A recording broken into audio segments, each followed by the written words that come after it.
Señores, gracias y paz sea con todos ustedes. Sean bienvenidos una vez más a este canal. No olvides darle a la campanita, suscribirte, dejar tus comentarios, que para mí son de suma importancia y yo lo leo todo. Quise tratar este tema de manera superficial, por decirlo de alguna manera. No sé si ustedes han visto en las redes sociales que se ha hecho viral el caso de Indira la Prendía. Indira la Prendía es una joven que Dios rescató del bajo mundo, por decirlo de alguna manera, y ella vino a los pies del Señor, comenzó a predicar, levantó un ministerio de ayuda eh, para dar alimentos a aquellos que no lo tenían en las calles, no necesariamente tenían que ser cristianos. Y por ahí inició Indira, comenzó a predicar, comenzó a hacerse famosa por sus prédicas y todo eso. ¿Qué sucede? Que según el testimonio de Indira, antes de irme un poquito para el testimonio que ella cuenta en un canal muy reconocido, cuyo dueño del canal se llama Vladimir Jara. Indira estuvo fuera de la palestra pública durante mucho tiempo. Yo tenía mucho tiempo que no escuchaba de ella y luego entonces reaparece en este canal diciendo el por qué ella estaba alejada de los medios, no salía en videos de YouTube ni nada de eso, y como que no se escuchaba mucho de Indira. Entonces ella sale, reaparece en este canal y comienza a hablar sobre lo que a ella le pasó. Comienza a contar hechos, una historia que es su verdad. Yo no diría que no. Eh, y hay una parte que me llamó mucho la atención, donde ella dice que prácticamente lo obligaron a casarse con un señor, con un hombre, y que el matrimonio no le fue muy bien. De hecho, se ve que está súper delgada, muy cambiada, se ve muy diferente. Yo al momento de ver el video no la reconocí de manera inmediata. Luego cuando ella empezó a hablar y que dijeron su nombre, entonces fue que pude relacionar su nombre con el rostro que tiene ahora, porque está muy cambiada.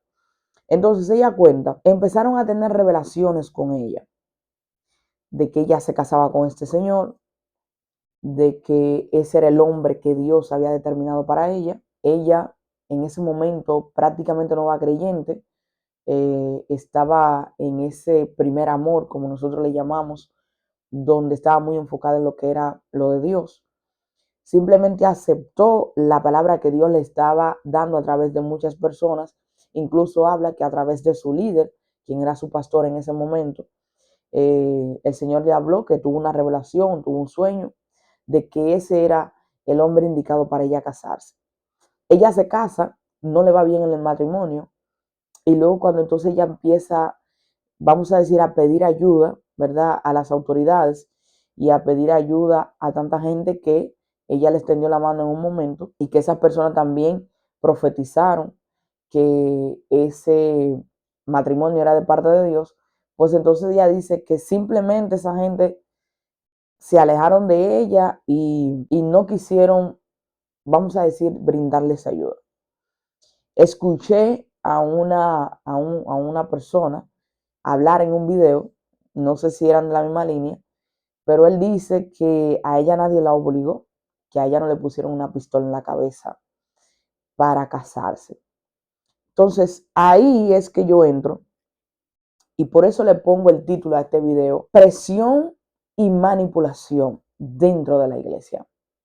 Miren, hermanos, muchos años atrás nosotros sabemos lo que venimos de ese sistema pentecostal, que de alguna u otra manera muchos líderes que estaban en iglesias utilizaban la manipulación. Hoy en día nosotros damos cuenta que éramos manipulados, pero en ese momento no nos dábamos cuenta que era una especie de manipulación emocional. A eso me voy a ir hablando lo más claro posible para que usted me pueda entender. Había una manipulación, vamos a decir que hay una manipulación emocional en lo que es el movimiento pentecostal. Obviamente el conocimiento ha venido, gracias a Dios, a abrirnos la mente a muchos y buscar a Dios, y a través del conocimiento y la sabiduría que Dios, por su misericordia, nos ha dado, nos damos cuenta que éramos manipulados en ese momento. Y ese era como, no, ese era como el sistema de manera general, no hablando específicamente de un pastor, no hablando específicamente de líderes, sino que ese era el sistema de manera general. Por ejemplo, usted no se podía juntar eh, con una persona que fuera de otra religión. Prácticamente estaba prohibido tener amistades de otra religión. Usted no podía ir, que yo creo que ese era una de las reglas más famosas y que usted se va a identificar. Usted no podía ir a otra congregación habiendo servicio en su iglesia, porque si usted se iba y le pasaba algo, usted era responsable, porque usted se fue en desobediencia, porque usted se fue sin permiso y, y un sinnúmero de cosas más. Eso existía y eso es manipulación. Es una manipulación emocional. Muchas veces usted salía de la iglesia y tal vez quería ver a un predicador que tenía cierto renombre, que era invitado en otra congregación, y usted no podía ir porque en su congregación había servicio. Y si usted se iba, estaba en desobediencia y Dios era capaz de castigarlo por usted hacer eso. Eso es manipulación. Y ese tipo de manipulación siempre ha existido en el movimiento pentecostal. Aunque usted quiera decir que no, si usted no fue víctima de eso, si usted nunca lo vio, gloria a Dios. Pero ese es el sistema el cual se ha manifestado durante muchísimos años, pero que gracias a Dios, poco a poco, las cosas han ido cambiando. ¿Qué sucede con esta joven? Y me apena muchísimo. Yo no sé si ella está diciendo la verdad, yo no sé si ella está hablando mentira, yo no sé si lo que ella dice es verídico. Ese no es mi punto. El punto es lo que ella narra, que en esa situación están muchas personas y en esa situación estuvieron muchas personas que hoy en día se encuentran en la misma situación que ella está. ¿Cuál es? Que la persona, la gente, muchos líderes, mucha gente de renombre, utilizan el Dios me dijo y utilizan el que tuvieron una especie de sueño o de revelación para obligar a otros a hacer lo que ellos desean que hagan. Y en ese sentido, esto hace más efecto cuando a la persona que le están expresando eso es una persona nueva creyente. El nuevo creyente todavía no sabe identificar mucho lo que es la voz de Dios. Todavía no sabe discernir mucho cuando un sueño o una palabra profética viene de parte de Dios o no viene de parte de Dios. Y usted me podría decir, eso no es así. Tenemos un ejemplo claro y tenemos en la Biblia a nuestro hermano Samuel. Samuel duró parte de su niñez y adolescencia siendo criado por un sacerdote dentro de la casa de Jehová, dentro del templo de Jehová. Y aún así, cuando Dios lo llamó, no pudo identificar, no tenía la capacidad, no tenía el discernimiento de saber identificar que era Dios que le estaba hablando y tuvo que ir donde el sacerdote a decirle, estoy escuchando una voz, ¿eres tú que me habla? Hasta que él tuvo que decirle, tú tienes que, cuando escuches esa voz, di, heme aquí, Señor. ¿Qué quiere decir eso? Que las personas que son nuevas creyentes son fáciles de manipular porque están en su primer amor y ellos no cuestionan lo que se le dice, sino que todo lo que usted le dice es a ellos. Si usted lo dice con el título Dios me dijo, o tuve un sueño, o tuve un sentir, ellos van a entender así con esa inocencia que es Dios que le está hablando, que es Dios que lo está dirigiendo. Y por eso, lamentablemente, se ha visto muchos matrimonios, tal cual como el de esta joven Indira la Prendía, destruidos, porque se casaron sin tener amor, se casaron sin conocerse, se casaron sin sentir una atracción física, simplemente porque alguien dio una palabra diciendo, yo tuve un sueño y yo creo que ese es tu esposa y yo creo que ese es tu marido. Y ellos dijeron sí, amén, pensando que era de parte de Dios. Tenemos que tener mucho cuidado con esto. Por eso yo siempre, usted, si ve mi video, siempre voy a hablar de poder cultivar y de pedirle a Dios discernimiento de espíritu, porque usted tiene que aprender a identificar la voz de Dios en medio de la multitud. La Biblia habla y registra que las ovejas conocen la voz de su pastor y cuando su pastor le habla, ésta le obedece. Pero usted va a conocer la voz de Dios a través de la intimidad con el Señor, a través de la búsqueda constante y no dejarse manipular ni dejarse llevar por emociones. Así como Dios le habla a un profeta, así como Dios le habla a un apóstol, así como Dios le habla a un pastor, así Dios le puede hablar a usted. Por eso, cuando Jesús vino, el velo fue rasgado, es decir, que todos tenemos libre acceso al trono de la gracia. Todos tenemos libre acceso, no necesitamos de un intermediario para poder llegar a Cristo, para poder tener acceso a su gracia, a su poder, a su conocimiento, a su sabiduría. Entonces tenemos que tener mucha cuenta con este movimiento, con este, ¿cómo le podríamos llamar? Porque es como una especie de plaga que está en el mismo sistema el sistema pentecostal, de las iglesias pentecostales. Eso no es un secreto. Todo el que viene de esta línea sabe que eso existió, sabe también de que muchas iglesias todavía existen. Lamentablemente es fácil manipular a estos nuevos creyentes, que ellos vienen con el primer amor y todo lo que uno le diga, todo lo que uno le puede decir y con el sello de yo tuve un sueño, de tuve una revelación, del Señor me dijo, es una profecía, ellos van a entender que es de parte de Dios y no van a cuestionar mucho ni la fuente ni la palabra, porque ellos están en su primer amor y vamos a decir, hasta cierto punto están cegados, hasta que ya viene lo que es la madurez espiritual y ya ahí pueden discernir si es Dios que le está hablando o si no es Dios que le está hablando, tal cual como le pasó a Samuel. Hablando también de otro caso que recordé ahora, de un joven. Este joven, el Señor lo rescató, una vida muy mala, hacía muchas cosas. El punto es que este joven dice que cuando él se convierte y Dios está tratando con él y él está aprendiendo de la palabra de Dios y buscándolo constantemente, muchos de quienes fueron sus líderes en ese momento, lo que querían era que él tomara el micrófono y comenzara a testificar y comenzar a hablar de lo que Dios había hecho con él, de dónde Dios lo había sacado. Mas, sin embargo, él dice que él internamente sentía que no era el momento, que él todavía no se sentía bien, y a pesar de que estaba buscando al Señor, para tomar un micrófono y comenzar a hablar de su vida pasada, que su vida pasada él simplemente no quiere recordarla, porque es algo vergonzoso. Lo que vivió no era algo de lo cual él se sienta orgulloso hoy en día. Y nosotros tenemos ese error. Y muchas de las iglesias pentecostales tienen ese error.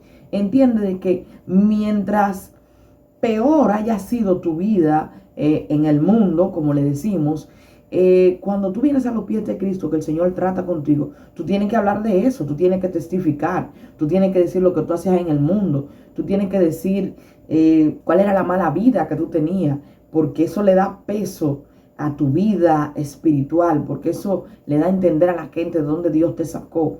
Y estamos en un error. Mucha de esa gente que vienen a los pies del Señor y Dios lo limpia, lo restaura, se sienten avergonzados de la vida que llevaban. Mas, sin embargo, nosotros nos empeñamos en recordarle todo el tiempo a ellos de dónde viene, porque ese es su testimonio, ellos tienen que predicar, tienen que testificarlo. Pero la Biblia dice que el Señor nos da a entender que aunque tus pecados o nuestros pecados sean rojos como el carmesí, Él los pone blanco como blanca lana. Y que toma nuestro pecado, lo arroja al fondo del mar y que Él no tiene memoria de esos pecados. Pero este sistema se empeña en que la gente siga hablando de toda la fechoría que hacía, de la mala vida que llevaba, de todas las cosas vergonzosas y repugnantes que habían podido cometer, porque eso le da un peso a ellos de ministros, de profetas. O sea, yo de verdad que no entiendo hasta dónde vamos a llegar. Y es una manipulación y una presión, sobre todo en esa parte. Hay una presión de la iglesia sobre muchos feligreses que vienen buscando refugio, que vienen buscando paz, que vienen buscando tranquilidad en los pies del Señor, en las iglesias, y se encuentran con este sistema que lo que hace es que lo presiona a hacer ciertas cosas. Es verdad, ellos no están obligados a hacerlo. A ellos no les pusieron un arma en la cabeza para obligarlo a hacerlo. Pero hay una presión emocional que obliga a muchas personas a caer en ese juego del sistema, en esa presión del sistema y en esa manipulación del mismo. ¿Cuál es mi mensaje con este video? Abramos los ojos y vamos a pedirle al Señor que nuestros sentidos espirituales estén abiertos. Que usted se convierta, que usted comience a cambiar su vida, que usted comience a vivir lo que dice la palabra de Dios. El único objetivo de eso es, número 1, que su alma sea salvada. Y número 2, que usted predique a aquel que a usted le salvó. No que usted se dé a conocer por toda la fechoría que ustedes hacían. No, ese no es el objetivo. El objetivo es dar a conocer a Cristo y decirle a esta humanidad que tienen una esperanza en Él. No dar a yo a conocer mi testimonio, porque eso me da más santidad, porque eso me da más peso dentro del Evangelio. Eso es falso. Y aunque es una presión que constantemente hay dentro de la iglesia, a pesar de que no lo obligan, es real. Es real. La presión y la manipulación es real dentro de la iglesia. Yo en una ocasión hablaba con un grupo de amigos y hablábamos sobre ese tema. O sea, señores, desde que una persona se destaca porque tiene la facilidad de la palabra, predicando, o dando algún sermón, o tiene cierto liderazgo, si esa persona no está casada, la iglesia lo presiona para que se case porque se tiene que casar. Si esa persona no tiene familia, la iglesia presiona a ese líder o a esa líder o a ese pastor o a ese profeta porque se tiene que casar. O sea, es una presión constantemente y no escudriñamos la palabra de Dios y no buscamos el rostro de Dios para saber cuál es la voluntad agradable y perfecta para esa persona, sino que como lo hicimos con una persona, lo queremos hacer con todo el mundo. Y usted ve un grupo de personas sin madurez, sin formación, uniéndose en matrimonio, y luego entonces la iglesia no quiere cargar con la consecuencia de que esas dos personas no pueden estar juntas, se quieren separar. Entonces luego lo juzgan, como están haciendo con esta pobre muchacha, diciendo, bueno, la Biblia dice que es un solo matrimonio, y si tú te casas otra vez, tú eres una hija del diablo, porque así que le están diciendo a ella ahora, porque a ti nadie te obligó, a ti no te pusieron un arma en la cabeza para obligarte, pero había una presión emocional, había una presión de círculo, porque para nadie es un secreto que cuando usted se convierte, la iglesia se convierte en su diario vivir, en su familia, en sus amigos, todo es en torno a la iglesia. Y si ese grupo al cual tú perteneces comienza a presionarte a hacer ciertas cosas y tú no tienes la madurez suficiente, tanto intelectual como espiritual, para tomar una decisión, tú vas a caer en su juego. Y luego ellos se van a limpiar la mano como Pilato y van a decir, no, a ti nadie te obligó, usted fue que decidió hacer lo que usted hizo. Señores, vamos a tocar fondo y vamos a ser conscientes y vamos a buscar más la palabra de Dios. Y usted no se deje manipular, no se deje manipular, no se deje manipular, no se deje presionar. Enfóquese en lo que dice la Biblia, busque el rostro del Señor, busque sabiduría, ore antes de tomar ciertas decisiones que Dios le va a contestar y Dios le va a guiar. El Espíritu Santo está para guiarnos a toda verdad. No coja presión de nadie. Y si usted está en un lugar donde usted está siendo presionado mentalmente, físicamente, emocionalmente, corra de ahí, váyase de ahí. Busque un lugar donde usted pueda encontrar paz, donde usted pueda encontrar tranquilidad, donde usted no sea juzgado y donde usted sea formado. Porque todo aquel que quiere servirle al Señor de corazón se va a dejar formar, se va a dejar guiar por líderes que son maduros, no líderes que son capaces de manipular a sus ovejas como a ellos se les antoje, simplemente porque ellos tienen un título de pastor o de liderazgo, o que por ese título Dios le habla a ellos más que a todo el mundo. Así que ya usted sabe. Gracias y paz sea con todos ustedes. No olvides suscribirte al canal, darle like y dejarme tus comentarios sobre este tema. Y nos vemos en una próxima.